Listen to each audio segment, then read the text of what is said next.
Iyi ni radiyo ijwi ry'Amerika ivugira i Washington DC mu Kirundi n'Ikinyarwanda. Mwaramutse neza nshuti muduteze amatwi, ni Edirwe mubasuza mbaye ikaze mu makuru yacu. Tudatinze duhere ku makuru yo hirya no hino ku isi twayateguriwe na Aloise Bigirimana.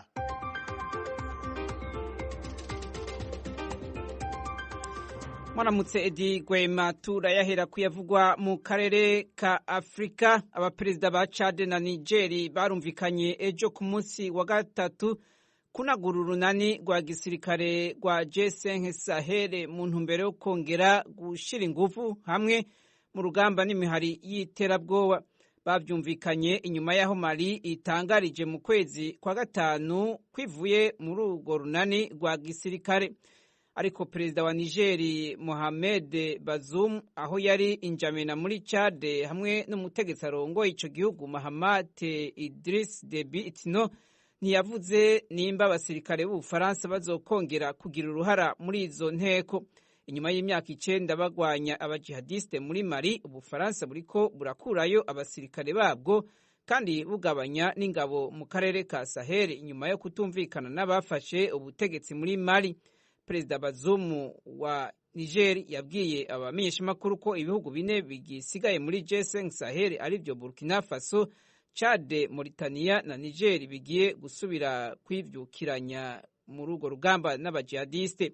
Kuva aho umwaka kugeza ubu abasivile barenga 2,000 nibo bamaze kwicwa n'abajihadiste muri Mali, Niger hamwe na Burkina Faso. Hanze y'umugabane wa Afrika mu karere ko mu buseruko bwo hagati bw'isi, perezida wa Leta Zunze za Amerika Joe Biden kuva ejo ku wa gatatu ari mu rugendo rw'iminsi 4 mu karere ko mu buseruko bwo hagati. Uru rugendo yarutanguriye muri Israeli aho yiyemeje ko Amerika izokora ibishoboka byose mbere bishobotse intambara ijemwo kugira ahagarike porogaramu ya Irani yo kuronka ibigwanisho vya nucleaire mu gihe ico gihugu kwito kwemera ibiganiro. Amerika na Israeli vyitezwe ko batangariza hamwe kuri wa kane uko bagiye gukomeza ubucuti mu vya gisirikare no gukorera hamwe mu guhagarika Irani ibikorwa irimwo vya nucleaire vyo guhingura ibigwanisho ruhonyanganda. Israeli ibona Irani nk'umwansi akomeye muri ako karere kandi afise umugambi wo kuyisambura, kandi ngo n'umwansi afashe imihari y'abagwanyi bangamiye Israeli muri ako karere.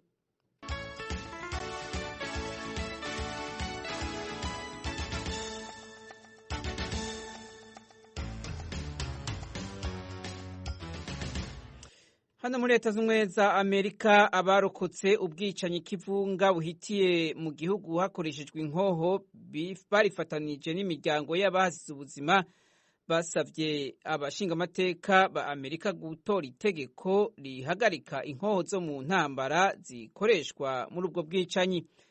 Ni mu gihe abana 19 hamwe n'abigisha babo babiri bishwe mu gitero cabereye ku ishuri ry'intango muri leta ya Texas igihe umusore yitwaje inkoho nk'izo mu ntambara barasiye atavangura. Mu mwaka w'1994 Kongere ya Amerika yaratoye iremeza itegeko ry'imyaka 10 ryabuza gutunga inkoho zo mu ntambara zitwara amasasu menshi, ariko kuva aho ikiringo c'iryo tegeko kirangiriye mu 2004 ntiriravugururwa. Abagura inkoho nabo baciye bahabonera babandanya biyongera kuzigura. Inyuma y'ubwicanyi bwabaye mu gisagara ca Uvalde muri Texas, Perezida Joe Biden yasabye abashingamateka kongera kunagura iryo tegeko canke bakagabanya imyaka yemewe gutunga inkoho ikava kuri 18 igashika kuri 21. Hanze y'umugabane wa Afrika kandi ibihugu 40 byo ku isi vyasavye Uburusiya ejo ku munsi wa gatatu guhagarika intambara muri Ukraine. Ivyo bihugu birimwo Leta Zunze za Amerika, ibihugu vyo mu ishirahamwe rya Buraya hamwe n'ibindi bihugu vyo muri Aziya. Mu Rwandiko ivyo bihugu vyashikirije vyavuze ko bishigikiye intambwe Ukraine yakoze mu kwitura sentare mpuzamakungu y'ubutungane irega Uburusiya gutera intambara bwitwaje ivyagiriji vya jenoside ataho bifatiye.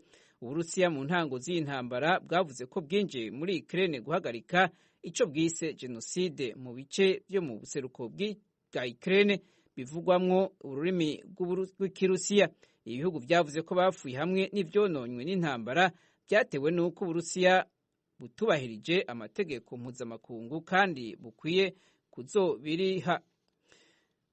Ukraine yavuze ko hazokenerwa imiliyaridi hafi 750 z'amadolari zo gusanura ibyasambuwe n'intambara y'Uburusiya mu gihugu ciwe.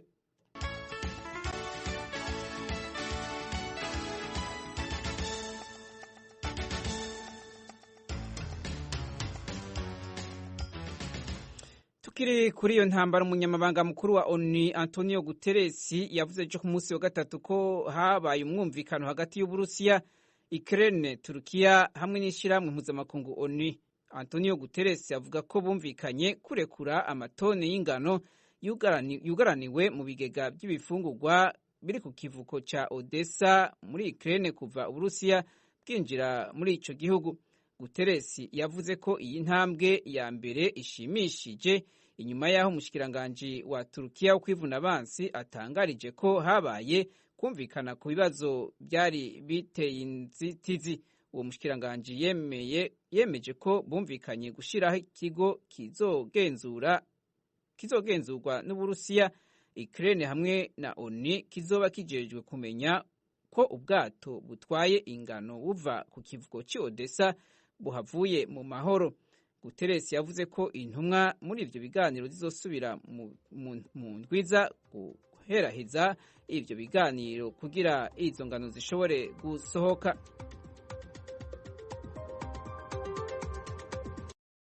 Aloys Bigirimana, urakoze kuri ayo makuru yo hirya no hino ku isi utugejejeho.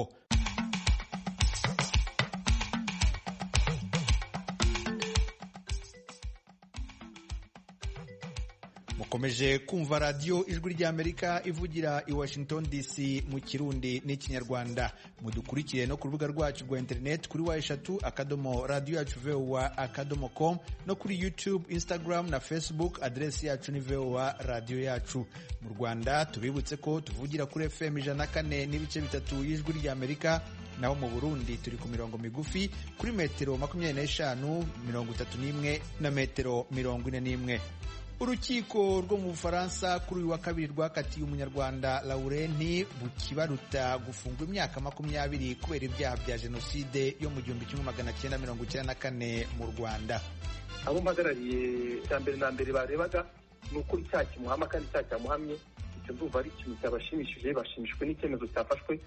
Richard Gisagara wari umwe mu bavoka bahagarariye abakorewe icyaha muri urwo rubanza. Ku giti cyanjye navuga ko ubucamanza bw'Ubufaransa mu by'ukuri bwari bufite inshingano itoroshye yo kuba bwakora akazi kabwo, akaba yabasha kurenganurwa cyangwa se koko niba ibyaha bimuhama akaba yabasha kubona igihano. Uwo nawe ni Maître Innocent Twagiramungu wunganira abantu mu mategeko mu gihugu cy'Ububiligi. Impunzi z'Abarundi 258 zari mu nkambi ya Rusenda iri mu burasirazuba bwa Repubulika ya Demokarasi ya Kongo zasubijwe mu gihugu cyazo ku bushake kuri uyu wa gatatu. Ayo makuru nandi turayabagezaho mu kanya, ntimujye kure, muracyari kumwe nanjye Edi Rwema.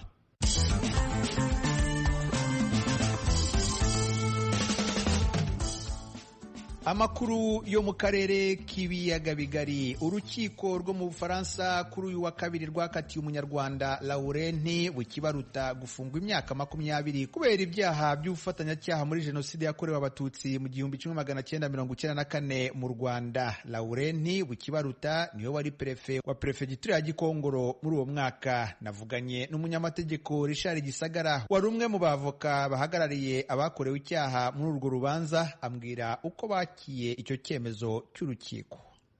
Icyambere ngewe mbanza kureba mbona nacyo cy'ingenzi nuko urukiko rw'Ubufaransa rwamwemeje icyaha cy'ubufatanyacyaha cya jenoside. Kabiri indi page yiyongera ku zindi zanditswe n'ubucamanza bw'Ubufaransa ku bijyanye na jenoside yakorewe abatutsi, cyo nkaba numva ikintu cyo kwishimira. Icya kabiri rero igihano cy'imyaka 20 yahawe ndumva ari igihano giteye kwibaza. Ugereranyije yemejwe icyaha cy'ubufatanyacyaha, akaba yaracyemejwe ari nk'umuntu wari prefe.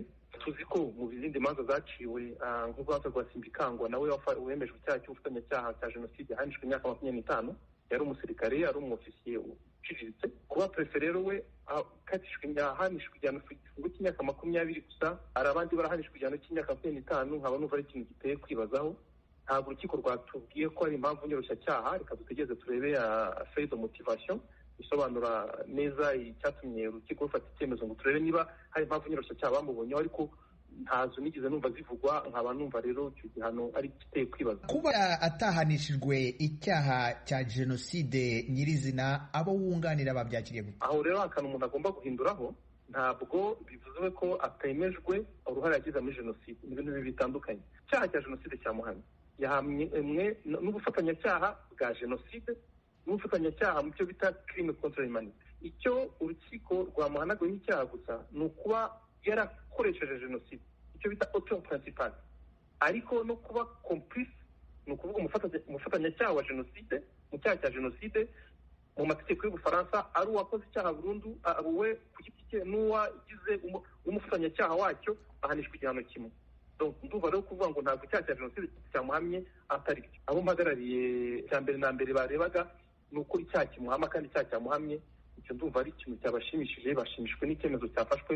Twavuganye bambwira, bavuga bati se niba yaba burundu y'imyaka 20-25 nta kimwe kizagarura abantu bacu twabuze, bakaba icyangombwa bashaka ari uko kudahana icyo bita impunite kirangira. Nicyo kintu cya mbere bari bagamije, bari bashyize imbere. Hanyuma wari uvuze ko mu kanya hari abandi bahanishijwe icyaha nk'iki, ariko bahanishwa imyaka myinshi ugereranije n'iyo Bwana Bukibaruta yahanishijwe. Mwaba mwiteguye kujurira? Mu rubanza nk'uru nguru penale, ntabwo abaregera indishyi, abakorera icyaha, iyo bo bashobora kujurira gusa ku bijyanye n'indishyi zabo. Ntabwo dushobora kujurira sur la partie penale. Ni ukuvuga ngo aho atemejwe icyaha cyangwa se igihano yahawe ni ibintu tudashobora kujuririra. Abashaka kujurira icyo ngicyo ni ubushinjacyaha cyangwa se uwahanwe n'urukiko. Ni ukuvuga Bukibaruta cyangwa se ministère public de parquet ya Paris.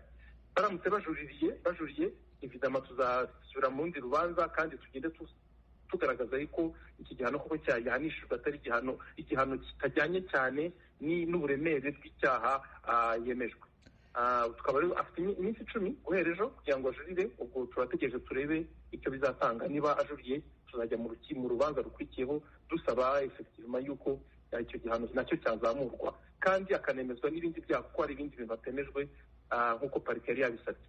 Ndumva parike hari wenda ko parike yari yasabye igihano cya burundu, yari yasabye yuko yemezwa kuba yakoze icyaha we ku giti cye no kuba yarabaye umufatanyacyaha, byombi.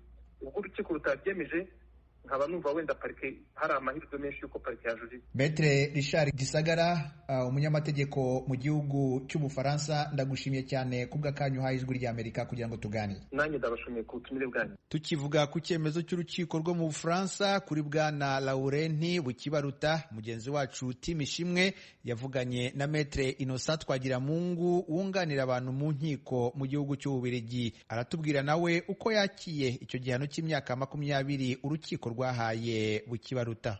Ku giti cyanjye navuga ko ubucamanza bw'Ubufaransa mu by'ukuri bwari bufite inshingano itoroshye yo kuba bwakora akazi kabwo, akaba yabasha kurenganurwa, cyangwa se koko niba ibyaha bimuhama akaba yabasha kubona igihano. Ntabwo byoroshye, turafite abantu bapfuye, turafite ubucamanza bugomba gukora, ariko mu by'ukuri urebye usanga hari byinshi byakwibazwaho. Mwabonye ndetse abacikacumu bamwe ntibishimiye uko byagenze, abo mu muryango wa Bukibaruta nabo bakavuga ko ubucamanza butakoze akazi neza.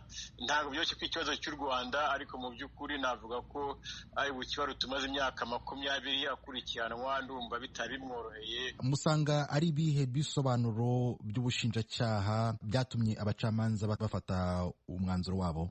Ubushinjacyaha bwageze kure cyane kubera ko bwamusabiraga kuba yafungwa burundu bagendeye kuri ubwo buhamya bwinshi bwatanzwe, ariko bwateshejwe agaciro n'abacamanza, bakaba rero batashatse kubugenderaho. Ubushinjacyaha rero bukaba nyine bwagendaga no ku mwanya yari afite wa prefe, ariko bukibagiza ibikorwa bigaragara, byaba disikuru mu ruhame Kibaruta yafashe yamagana ubwicanyi ndetse asaba ko ibintu byahagarara, byaba se abantu yarokoye bakiriho, baba mu muryango we, muzi ko n'abafite umudamu w'umututsikazi, ndetse byaba no mu bandi batutsi benshi yarokoye.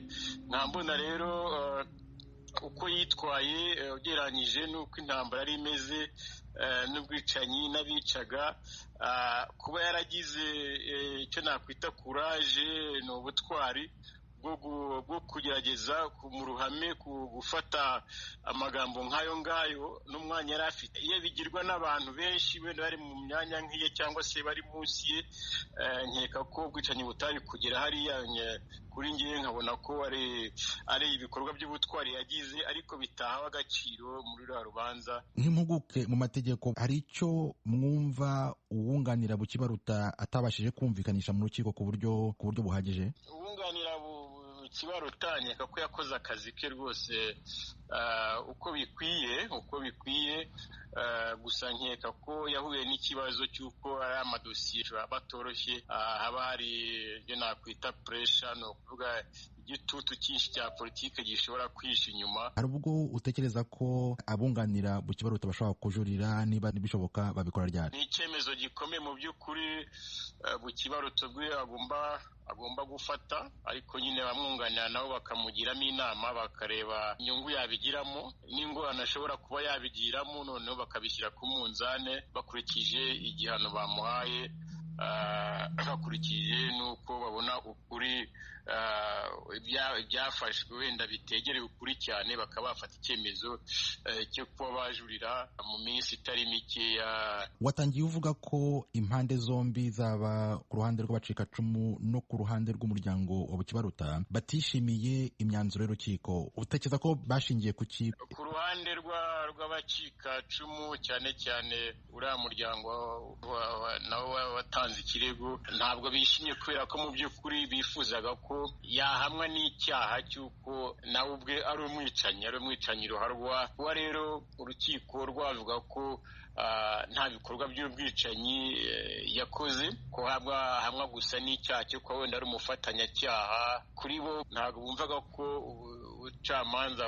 abacamanza bashobora gufata umwanzuro nk'uwo nguwo. Ku ruhande rw'umuryango wa Kibaruta, nkeka ko ikibashegesha cyane, birumvikana ko afite no mu muryango we abatutsi benshi, birumvikana ko bakurikije ukuntu yashoboraga kwicwa muri kiriya gihe arwana ku buzima bw'abatutsi afite mu muryango we, ndetse n'abatutsi b'abaturanyi yari afite, ndetse n'abandi bamuhungiyeho cyangwa yagiye ahisha hirya no hino. Nkeka ko bibakubita ahantu mu mutwe, bakavuga bati ntibyumvikana ukuntu kuri iyi si abantu nk'aba ngaba bashobora kugezwa ahantu nk'aha ngaha. Ndagushimiye ku bitekerezo byawe n'umwanya wahaye Ijwi ry'Amerika. Ndabashimiye namwe ndetse n'abumva Ijwi ry'Amerika. Mukomeje gutega amatwi radiyo Ijwi ry'Amerika ivugira i Washington DC mu Kirundi no mu Kinyarwanda.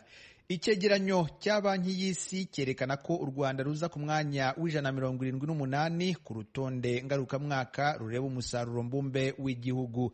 Ni ku bihugu 195 byakozweho ubushakashatsi. Igihugu cy'u Burundi nicyo kiri ku mwanya wa nyuma kuri urwo rutonde. Iyi ni inkuru twateguriwe n'umunyamakuru w'Ijwi ry'Amerika Assumpta Kaboyi uri i Kigali mu Rwanda. Muri iki cyegeranyo u Rwanda ruza mu bihugu 17 bya nyuma bikennye cyane mu bihugu 195 byakoreweho ubushakashatsi. Iki cyegeranyo gisohoka buri mwaka kigaragaza ko ibihugu biza imbere mu kugira umusaruro mbumbe w'umuturage uri hejuru, ibyinshi byiganje ku mugabane w'Uburayi. Igihugu cya Afurika kiza ku mwanya wa mbere ni Seychelles iza ku mwanya 66, umuturage akabarirwa amadolari 13,360 buri mwaka. Mu bihugu 195 byagenzuwe, u Rwanda ruri ku mwanya w'178, aho umuturage warwo abarirwa amadolari 850 y'umusaruro mbumbe, ni ukuvuga amafaranga yose aba yakorewe mu gihugu. Bamwe mu baturage bavuganye n'Ijwi ry'Amerika bagaragaje ko bafite ubukene. Imibereho yacu hanino ni mike cyane, ari n'ibiryo n'inkwi, igiciro ni kimwe, ahubwo inkwi zirenze ibiryo. Baratubwira ngo ibintu byarazamutse. nta kintu na kimwe kitazamutse. Iyo urebye urubyiruko ruhungira mu mujyi n'ubuzima bubi bwo mu cyaro baba bahunga, cyarabacanze, ubutaka urumva bwabaye bukeya, n'ibyo gukora ni bikeya, bagapfa guhungira mu mujyi. Ntashobora kubona umunani kuko iby'iminani byo byanavuyeho.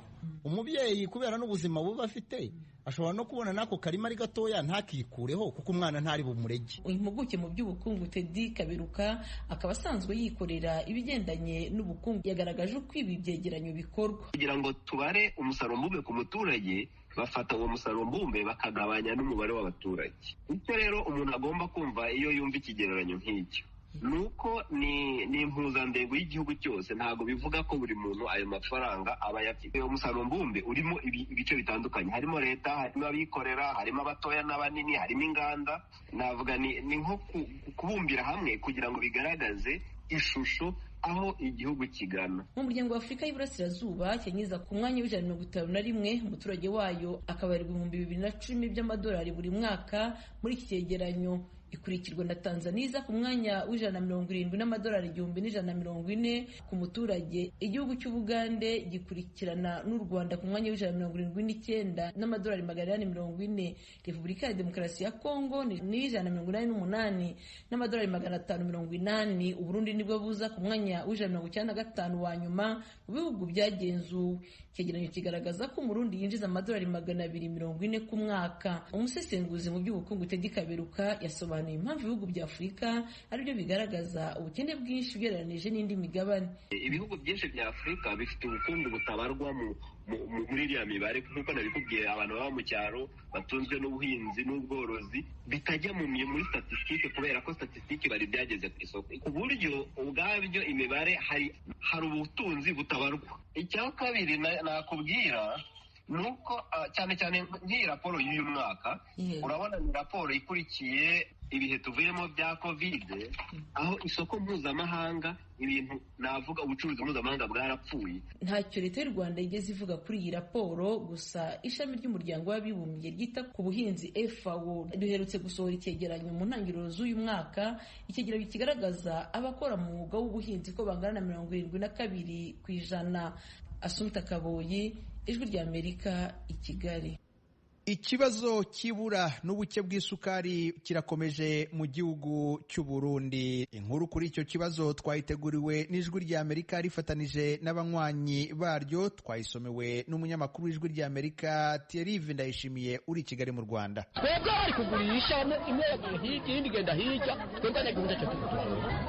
Iyo ni imyidogo irangwa mu banyagihugu ku bijanye n'igipfungu kirangwa mu itangwa ry'isukari mu mihingo itandukanye y'igihugu. Akababaro akaba ari kenshi kuri abo banyagihugu, na cyane cyane abafise amikoro make. Bamwe muri abo baganiriye na bagenzi bacu mu ntara ya Rumonge mu bumanuko bw'igihugu bamenyesha ko umuruho bagira bayitondeye utumwa nuko iyo sukari idashika neza mu turere baherereyemwo kugira ngo bayironka atamusunikano. Kenshi ibonetse abo bakorosiste baja muri Sosumo nibo baca bayidetaya, ugaca usanga abantu benshi ntayo baronse. Bagenzi bacu barashoboye kumenya bimwe mu bituma iyo sukari ikena. Basanze abadandaza bafise imitahe minini, abo bita abagrosiste, bahabwa isukari n'ihinguriro Sosumo kugira ngo nabo baye abadandaza bato bato mu mitumba n'amakaritiye bakikika mukeza abakabikora ukutariko. Ibyo bikavugwa na Aloyize Ndayikengurukiye, umuyobozi mukuru w'ihinguriro Sosumo. Ahari ikibazo kenshi nihe abo badandaza bakuru hari igihe basha batangura kuja muri bya bindi byo gushaka kunguka umurengera, ugasanga baradugije ibiciro, ugasanga barayinyegeje. Wa mudandaza muto nawe ayironse kumbure ku giciro kiduze, nawe acagira uko nyene, kwaca usanga rero shikiriye wa munyagihugu igiciro caduze. Ico kibazo c'abadandaza abanyegeza isukari kibandanya cibonekeza. Bamwe muri abo badandaza bo mu ntara ya Rumonge barafatanywe amatoni arenga 3 bayanyegeje. Ibyo rero biri mu bituma igiciro c'isukari ku kilo kiduga cane. Umufuko wahora ugurishwa amafaranga 118 ugurishwa hagati y'ibihumbi 250 n'ibihumbi 300. Wa munyagihugu muto aronsa iyo isukari iri mu kinyegero ayigura amafaranga ari hagati y'ibihumbi 5 n'ibihumbi 8, yotegerejwe kuyigura ku bihumbi 2,500 igiciro cashinzwe na leta. Umuyobozi mukuru w'ihinguriro Sosumo agasaba abanyagihugu kudoma ku rutoke uwo wese anyegeza isukari kugira ngo afatirwe ibihano. Kusaba n'abenegihugu babonye umudandaza anyegeje isukari bamuvuge ku bajeje intwaro kugira uwo muntu bamuhane. Twebwe ivyo dushoboye muri Sosumo, iyo uwo muntu yafashwe dusha tumukura ku gitigiri c'abantu duha isukari. Naho uwo muyobozi mukuru w'ihinguriro Sosumo amenyesha ko bimwe mu bituma iyo sukari ibura ari uko hari abayinyegeza. Umwe mu badandaza bo mu ntara ya Kayanza avuga ko ubu baronka isukari nkeyi ugereranije no mu myaka iheze. Kuri izo ngorane zose zibonekeza mu idandazwa ry'isukari, urongoye ishirahamwe ryishinze kurwanya ibiturire no gusesagura amatungo ya leta Gabriel Rufyiri aratanga intererano yiwe kugira ngo izo ngorane zigabanuke. Nuko leta yokwemera yandi mashirahamwe yose bayifuza kuja n'ihi gisata kandi kaborohereza mu kubahebera amatagisi mbere no mu kubahereza kugira ngo bashobore gushinga imitahe yabo bitagoranye baba barundi cy'abanyamahanga bavyifuza. Nuko leta yoreka abantu bagomba kukura isukari hanze bakayinjiza ata kibazo kihari kugira ngo bishoboke yuko baronka ivyo bakeneye. Nuko leta yoshiraho uburyo amafaranga y'agaciro yoboneka ashobora kuza bitagoranye. Ayandi makuru bagenzi bacu bagiye bararonka hirya no hino mu gihugu, haribonekeza kandi akamwana wa mama mwitangwa ry'iyo sukari, aho hari bisata bimwe bimwe bironka ibindi ntibironke. Muri bimwe nyamukuru bituma isukari itaboneka mu Burundi nuko mu matohoza yakozwe ni Banki Nkuru y'Igihugu mu mwaka wa 2018 yasanze isukari idandazwa hanze mu nzira itazwi n'amategeko commerce informel ku bice birenga 2%.